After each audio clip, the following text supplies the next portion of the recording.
Andhra Pradesh assembly ఎన్నికలకు సమయం దగ్గరపడింది. ఈ నేపథ్యంలో రాజకీయ నేతలతో పాటు సామాన్య ప్రజల్లోనూ ఉత్కంఠ నెలకొంది.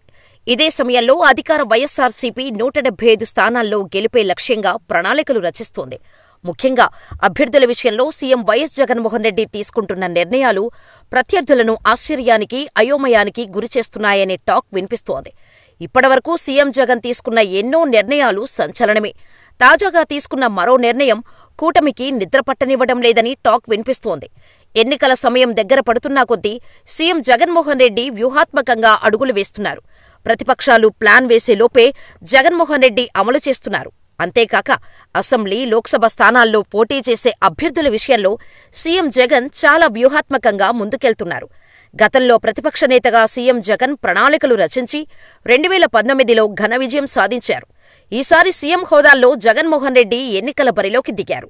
ఈ క్రమంలోనే 175 స్థానాల్లో గెలిపే లక్ష్యంగా అభ్యర్థుల విషయంలో ఎంతో ఆచితూచి అడుగులు వేస్తున్నారు. అందుకే గెలుపు గుర్రాలనే రంగంలోకి దింపాలనేది సీఎం జగన్ ఆలోచన.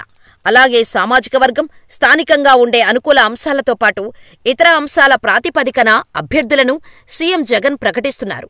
వైసీపీ ప్రకటించిన జాబితాను పరిశీలిస్తే అదే అర్థమవుతుంది. కర్నూలులో రిటైర్డ్ ఐఏఎస్ అధికారికి ఇవ్వటం, నెల్లూరు పార్లమెంటు విజయసాయిరెడ్డిని నియమించటం జరిగింది.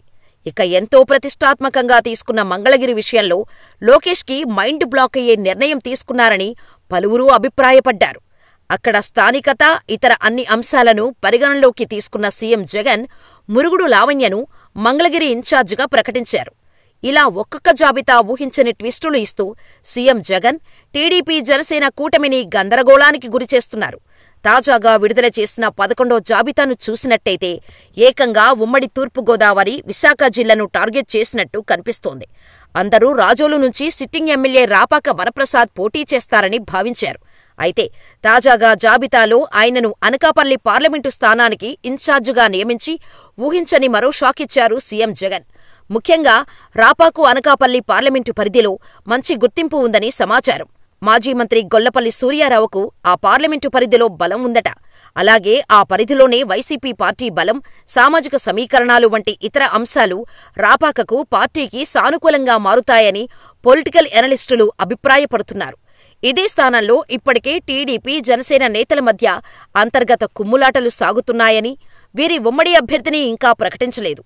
ఇదే సమయంలో సీఎం జగన్ అనకాపల్లి ఇన్ఛార్జిను ప్రకటించారు. అలాగే రాజోలు అసెంబ్లీ స్థానాన్ని ఎలాగైనా కైవసం చేసుకోవాలనుకున్న జనసేన, టీడీపీ కూటమి కూడా గట్టి షాకిచ్చారు సీఎం జగన్. ఇక్కడ వైసీపీ ఇన్ఛార్జిగా ఇటీవల పార్టీలో చేరిన మాజీ మంత్రి గొల్లపల్లి సూర్యారావును అధిష్టానం ప్రకటించింది.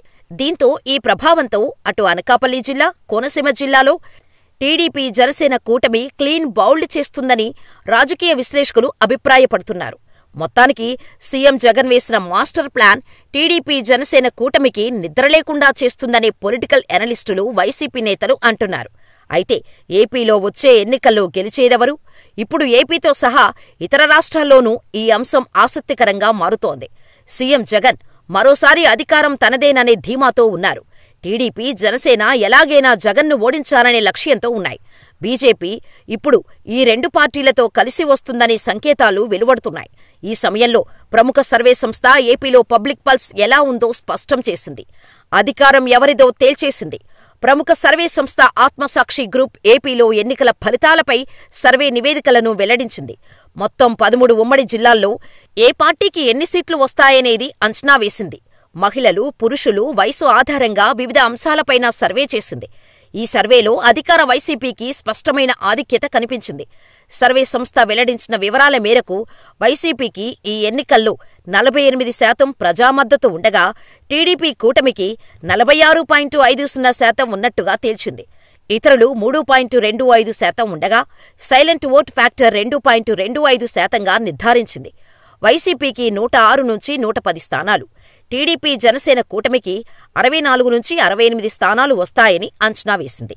అదే టీడీపీ, జనసేన, బీజేపీ కూటమిగా పోటీ చేస్తే వైసీపీకి 49%, టీడీపీ కూటమికి 45%, ఇతరులు 4%, సైలెంట్ ఓట్ ఫ్యాక్టర్ 2%గా పేర్కొంది. 3 పార్టీలు జతకడితే అప్పుడు వైసీపీకి 115 నుంచి 122 సీట్లు, కూటమికి 60 నుంచి 65 స్థానాలు వస్తాయని అంచనా వేసింది. ఇదే సమయంలో జిల్లాల వారీగానూ లెక్కలు స్పష్టం చేసింది. శ్రీకాకుళంలో వైసీపీకి 5, కూటమికి 3, 2 స్థానాల్లో కీన్ కంటెస్ట్ ఉండనుంది. ఇక విజయనగరంలో వైసీపీ 7, కూటమి 2 సీట్లు దక్కించుకుంటాయి. విశాఖ జిల్లాలో వైసీపీ 7, కూటమికి 5, హోరాహోరీ 3 స్థానాల్లో ఉండనుంది. తూర్పుగోదావరిలో వైసీపీ 10, కూటమి 7, 2 స్థానాల్లో కీన్ కంటెస్ట్ ఉంటుందని అంచనాగా వెల్లడించింది. పశ్చిమ గోదావరిలో వైసీపీ 7, కూటమి 4, మరో 4 స్థానాల్లో గట్టి పోటీ ఉంటుందని పేర్కొంది. కృష్ణా జిల్లాలో వైసీపీ 6, కూటమి 5, 5 స్థానాల్లో హోరాహోరీ ఉండనుంది. గుంటూరులో వైసీపీ 7, కూటమి 7, 3 స్థానాల్లో కీన్ కంటెస్ట్ ఉండనుంది.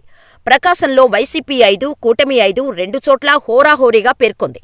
నెల్లూరులో వైసీపీ 5, కూటమి 4, 1 స్థానాల్లో గట్టి పోటీ కనిపిస్తోంది. కడపలో వైసీపీ 8, కూటమి 1, 1 స్థానంలో హోరాహోరీ పోరుగా పేర్కొంది. కర్నూలులో వైసీపీ 10, కూటమి 3, 1 స్థానంలో కీన్ కంటెస్ట్ ఉంటుందని అంచనా వేసింది.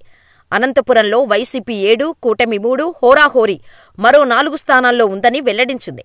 చిత్తూరు జిల్లాలో వైసీపీ 9, కూటమి 4, కీన్ కంటెస్ట్ 1 స్థానంలో ఉందని పేర్కొంది. ఈ నెల 5వ తేదీ వరకు క్షేత్రస్థాయిలో చేసిన సర్వే ఆధారంగా ఈ ఫలితాలను సర్వే సంస్థ వెల్లడించింది. మొత్తానికి జగన్ దెబ్బకి కూటమి కుప్పకూలిపోతుందనే కామెంట్స్ నెటిజన్స్ నుండి వినిపిస్తున్నాయి.